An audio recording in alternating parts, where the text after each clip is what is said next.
Viendo sin duda al personaje del fin de semana, podríamos decir. Estamos hablando del precandidato por el Frente Amplio, el señor Óscar Andrade, que bueno, a raíz del conocido episodio en las redes sociales, también llamó muchísimo la atención y además logró lo que pocos políticos logran, que es que todo el espectro político, inclusive la oposición, se ponga de alguna manera del lado de esta persona. Bienvenido, Óscar, un gusto. Óscar, bienvenido. ¿Cómo están? Buenos días. ¿Te emocionó eso de que los demás candidatos, inclusive la oposición, salieran a respaldar de alguna manera en realidad, tu situación? Te tendría que preocupar si no se diera ese reflejo mínimo.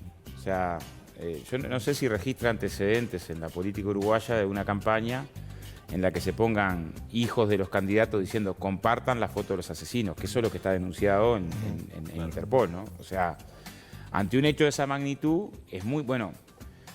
Hubo un pronunciamiento general, no de todos, pero sí de la mayoría de la oposición, que también lo que uno pide es, hay que ordenar abajo. Yo te pongo un ejemplo. A mí me pareció importante que Amorín Valle se expresara en el sentido de la solidaridad. Ahora, algunos de sus dirigentes fomentaron la multiplicación de las redes. Alguna agrupación, como la agrupación Compañero, que es una agrupación del Partido Nacional, también.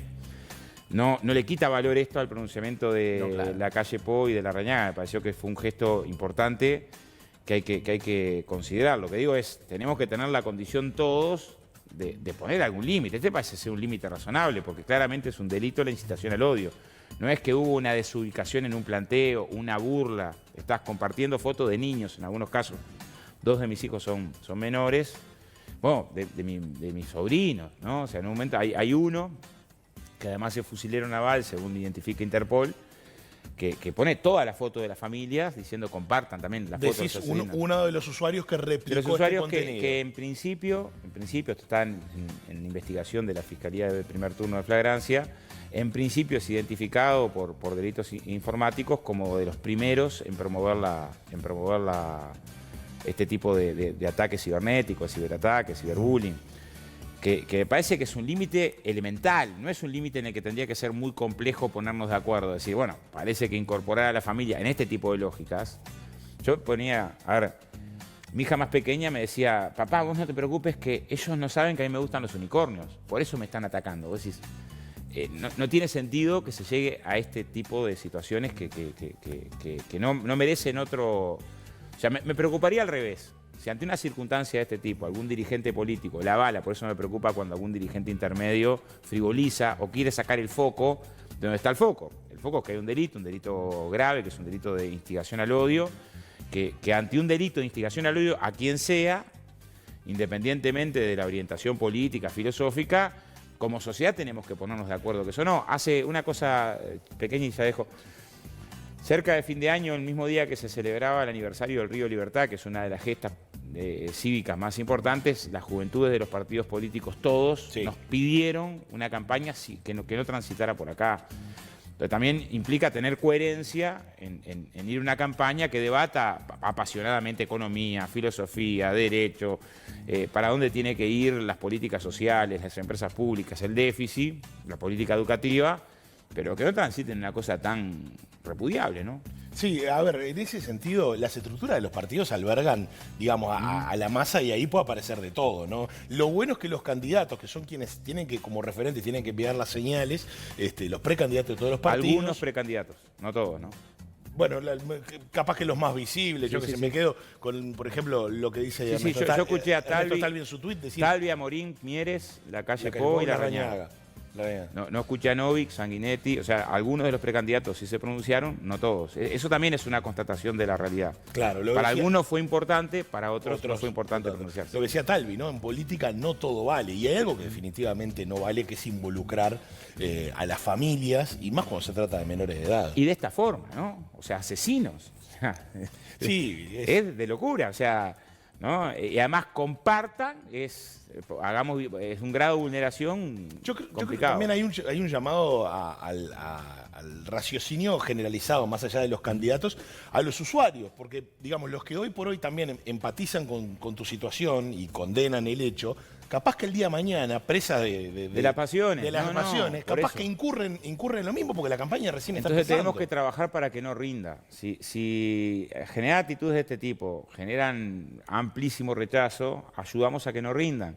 Porque el problema es que venimos de experiencias. En Brasil rindió. O sea, todos ubican que una parte del respaldo popular que ganó Bolsonaro tuvo que ver con la fake news en las redes sociales. A ver, en algunos casos eran Haddad es pedófilo, ¿no? O sea, en algunos casos eran cualquier cosa las acusaciones que cruzaban en la red. Ahora, ese voto, que votó por ese móvil, ¿no? Del punto de vista del valor de la democracia, no vale nada. Lo sufrió Camila Vallejo, la diputada chilena, a fin de año, en una nota de diario fraguada que sostenía lo mismo. Claro. Ponía una frase de ella también justamente defendiendo la pedofilia. Lo sufrió Evo en la campaña por la reelección, donde ahí fue todavía más dura la tergiversación, porque apareció una mujer que en principio sostenía que había sido pareja de Evo desde menor. Después de las elecciones dice, no fue Evo, me confundí. Pero generó todo un momento previo a la campaña. O sea, lo que digo es, cuando el resultado electoral está movido por acciones de este tipo, después la que pierde es la democracia, porque en definitiva, ¿qué valor tiene tu elección si resulta que fuiste elegido en una campaña donde quien te votó engañado? Pero no engañado por la propuesta política de las promesas, engañado por una campaña de mentiras, de odio. ¿Y en qué situación está hoy? Bueno, lo está investigando la Fiscalía de primer grado de flagrancia. Nosotros hicimos el domingo de mañana Eso es el plano jurídico. Es más, la idea es un par de abogados que hagan el seguimiento de la denuncia para llegar hasta las últimas consecuencias. El plano jurídico. Yo igual creo que hay que tratar de mantener en guardia, de no frivolizar el hecho en el plano político. Porque si lo frivolizás, lo habilitás. Si le restás importancia o lo entrás a justificar, es como cuando matan a la gurisa en la calle, y el problema es por qué andaba sola por la calle, o por qué caminó por esa calle, o por cómo iba vestida. ¿Se entiende? O sea, sí.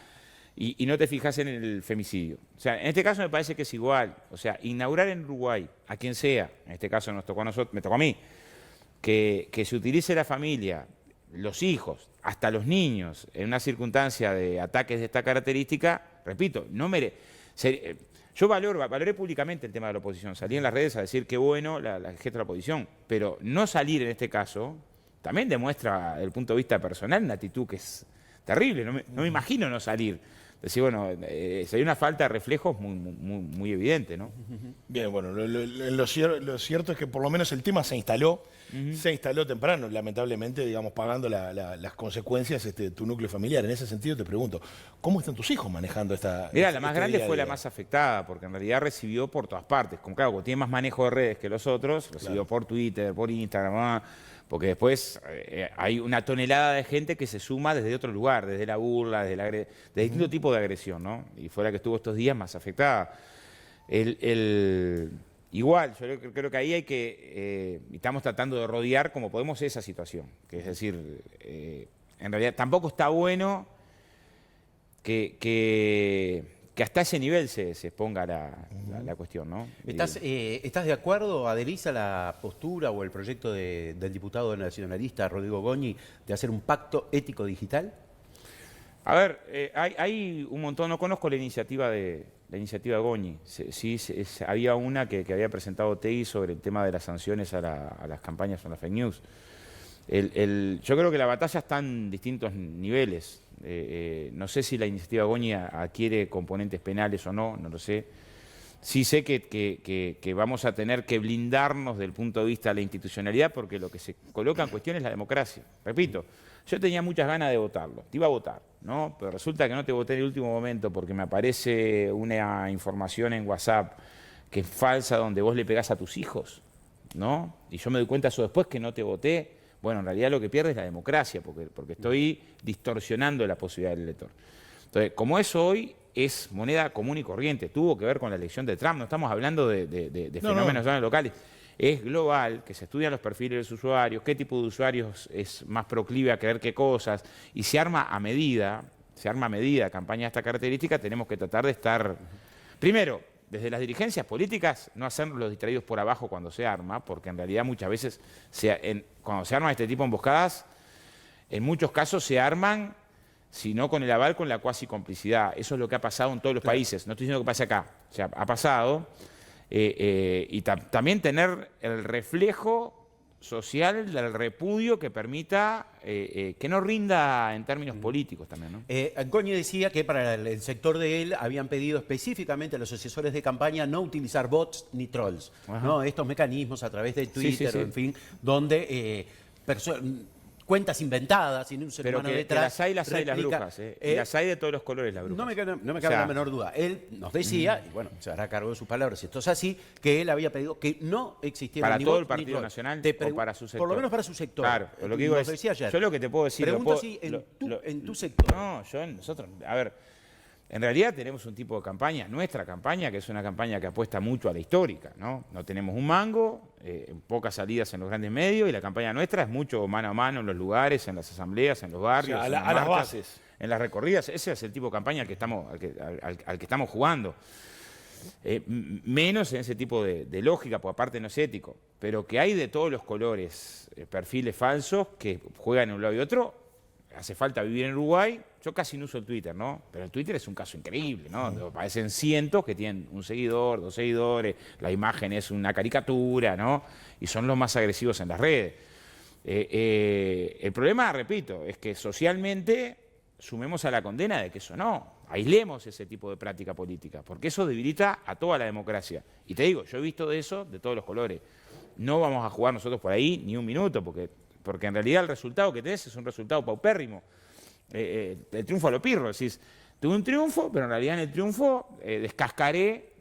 Uruguay tiene una ventaja, de pasada, me parece que también hubiera correspondido un respaldo más contundente a la decisión claramente institucional que toma el presidente de la República con respecto a Manini y Ríos. Tiene una ventaja en el sentido de la separación de poderes, el Estado de Derecho no son instalados, eso ofrece garantías. Hay que cuidarlo todos los días porque eso en toda América Latina no está.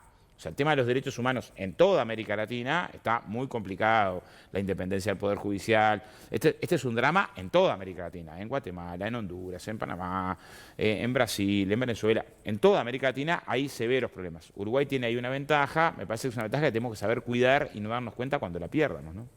Nombraste a Venezuela, Óscar. Digamos, está en un foco constante de noticias. Frente a esta situación crítica, ¿qué posicionamiento? El posicionamiento en realidad lo conocemos, pero ¿no ha surgido conversar respecto a un juicio un poco más firme, respecto a algo que a todas luces actúa y opera como un régimen? No, a ver, el riesgo más grande que tiene Venezuela es, en nuestra opinión, el de una guerra civil, o sea, que la crisis institucional lleve a una guerra civil, y el peor es que tenga una intervención militar extranjera. Ese es el peor riesgo que tiene Venezuela.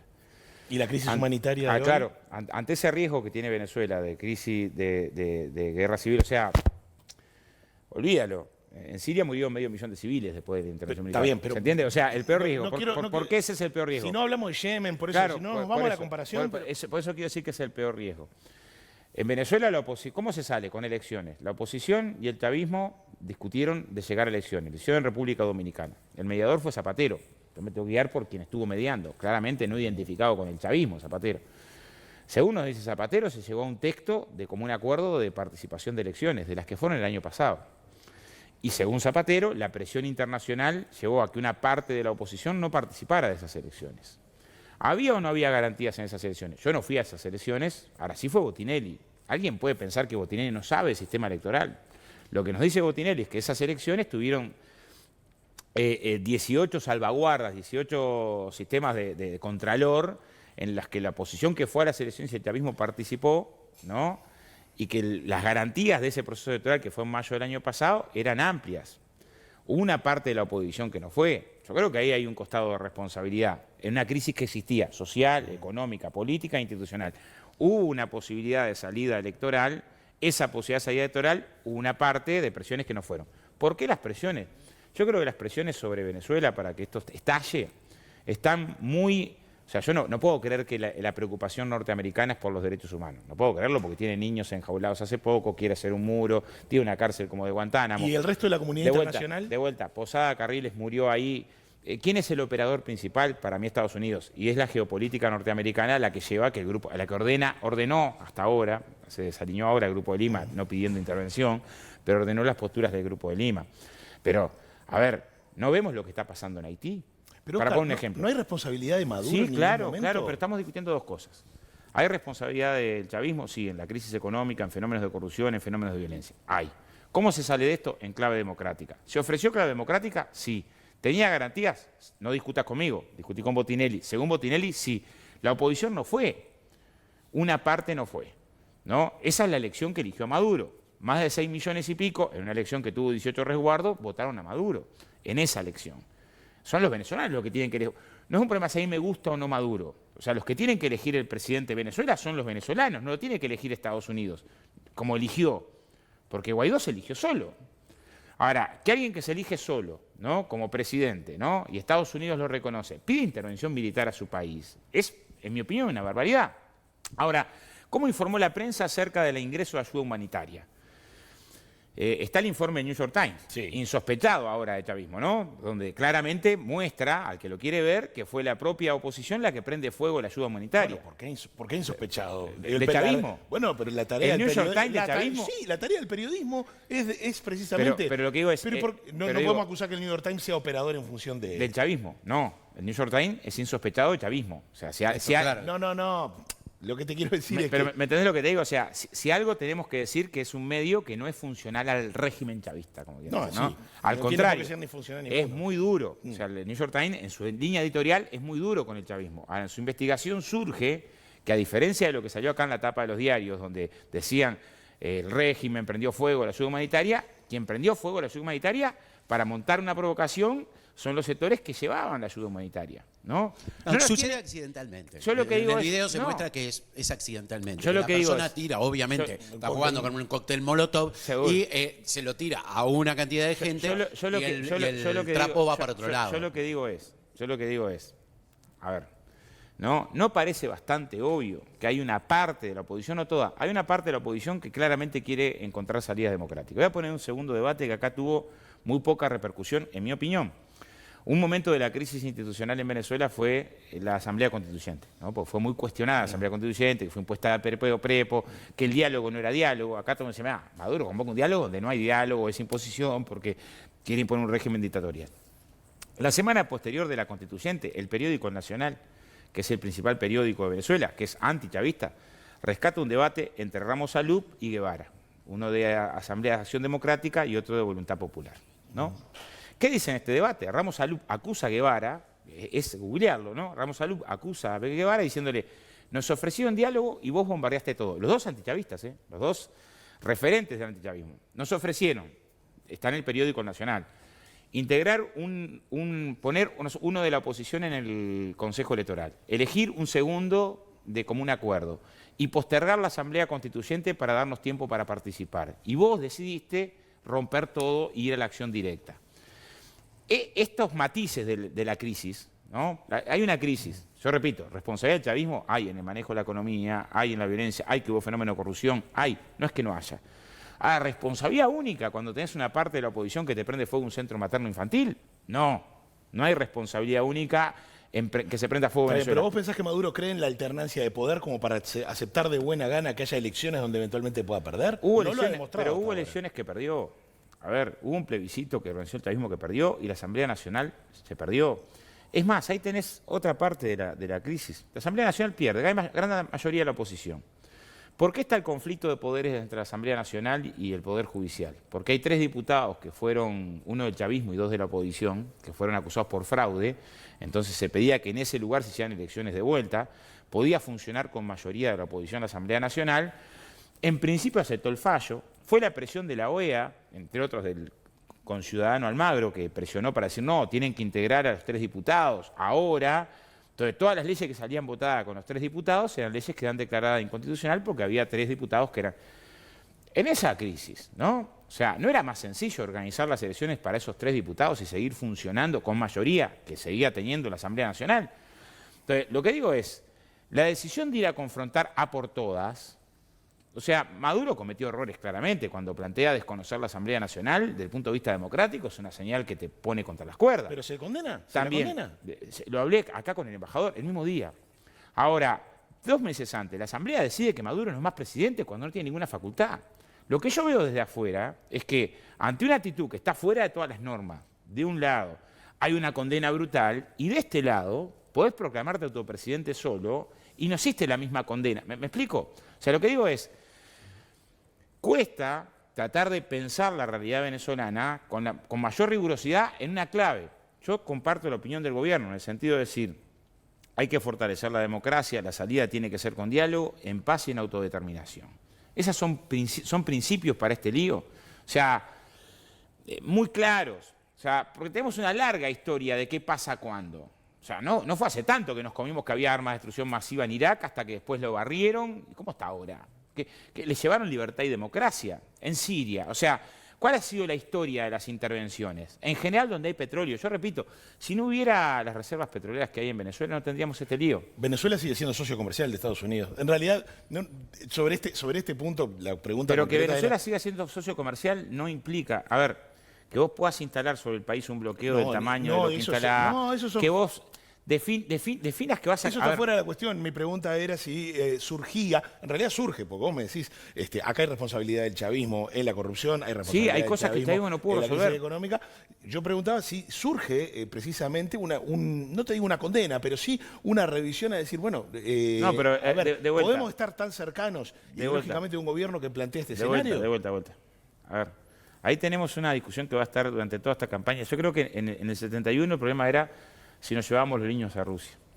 Y durante los 90 era si nos íbamos a ir a Cuba. Como eso no caminó, ya hace 14 años que el Frente Amplio es gobierno, y como claramente lo que tiene que explicar la oposición en términos políticos es como saludó las políticas de Macri, si no va a transformar el Uruguay en lo que es Macri hoy, un 50% de inflación, un tercio de pobreza, está el debate acerca de si vamos a transformar el Uruguay en Venezuela. No, decir, bueno, ¿quién dio ese debate? Está recontra instalado. Bueno, si no lo has escuchado, ¿no escuchaste a Graciela Bianchi nunca decir somos Venezuela? Bueno, está, pero está el debate, está instalado. Si me voy a agarrar de un no, solo no de testimonio uno, de una persona... puedo decirte más. O sea, está el debate instalado acerca de que, ojo, que nos transformamos en Venezuela. Yo creo que no. Ahora, una cosa es no transformarse en Venezuela y otra cosa es alimentar intentos golpistas y de intervención. Salía a justificar, a ver, porque yo te puedo decir, cuando salís a reconocer a Guaidó, que se autoproclamó solo, y que pide una intervención militar, ¿te haces cargo de la guerra civil? Le preguntaría a alguien de la oposición, ¿no? Vos sobre la crisis venezolana, ¿qué hay crisis venezolana, no? Si hay guerra civil y cientos de miles de muertos, ¿te haces cargo cuando reconociste a Guaidó que pide intervención militar? ¿No es mucho más grave eso que el planteo del frente que dice, muchachos, acá hay que buscar una salida democrática bajo la autodeterminación de los venezolanos que resuelvan y con no intervención militar? Esa es la postura del frente. ¿Cuál ha sido la posición? Reconocer a alguien que se eligió solo, que tuvo 90.000 votos en su provincia y que pide intervención militar a su país. Lo que digo es, si ese es el resultado posterior que tenés en ese escenario, yo después lo que digo es, que poco sabemos del resto, ¿no? Porque, a ver, las elecciones en Honduras fueron fraudulentas, claramente, echaron los observadores internacionales, 1.500 presos políticos, asesinatos, ¿no? Ahí tenés la caravana de migrantes de Honduras en medio de una crisis humanitaria salvaje. ¿Cómo es el presidente de Honduras? ¿Alguien sabe el nombre? Yo te voy a decir... ¿Alguien sabe el nombre del presidente de Honduras? Yo hice esta pregunta. ¿No? Sí, uno nuevo. No, el presidente fue reelecto. ¿Alguien sabe el nombre del presidente? Fue reelecto en contra de lo que dice la Constitución. No se sabe.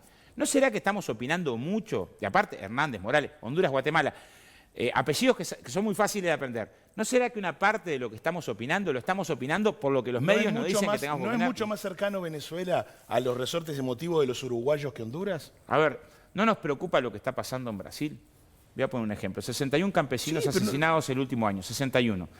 Si vos me mostrás una nota de alguno de los 61, en un año, ¿no? Dirigentes campesinos que fueron asesinados, una nota, una tapa de un diario acá que diga el nombre y que denuncie al país que promovió desde los sectores de la Facenda el asesinato de dirigentes sociales, no vas a encontrar. Es cercano a Colombia. Casi 300 dirigentes sindicales asesinados en un año. ¿Pero por qué decís que los medios acá no se ocupan de eso? No, claramente. No tenemos cómo corroborarlo en este momento. Lo que estoy diciendo es que no tiene la misma peso en la agenda las violaciones de los derechos humanos en Colombia y en Brasil que en Venezuela, no hay duda.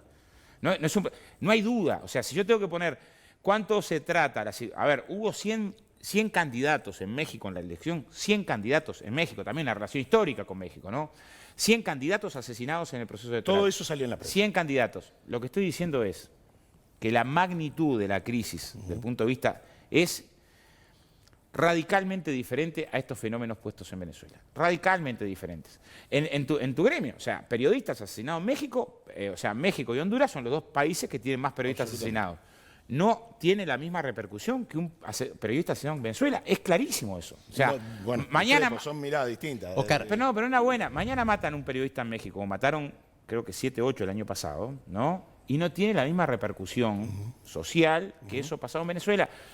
Que hay una concentración sobre los problemas en Venezuela, seguro. Una represión a una movilización en Venezuela tiene una repercusión diferente a una represión a una movilización en la Argentina. No hay duda. Diosdado Cabello señalando a un periodista como culpable de instigando por el tema de los apagones y los cortes de luz, el SEBIN allanando su casa, un secuestro que duró hasta la última hora Pero, de ayer. de vuelta, vos parece que estás discutiendo conmigo como que yo no digo que hay una No, crisis no, para institucional nada. en Venezuela. No. Hay. Estamos haciendo... Hay una crisis social, hay. La crisis social tiene varias razones.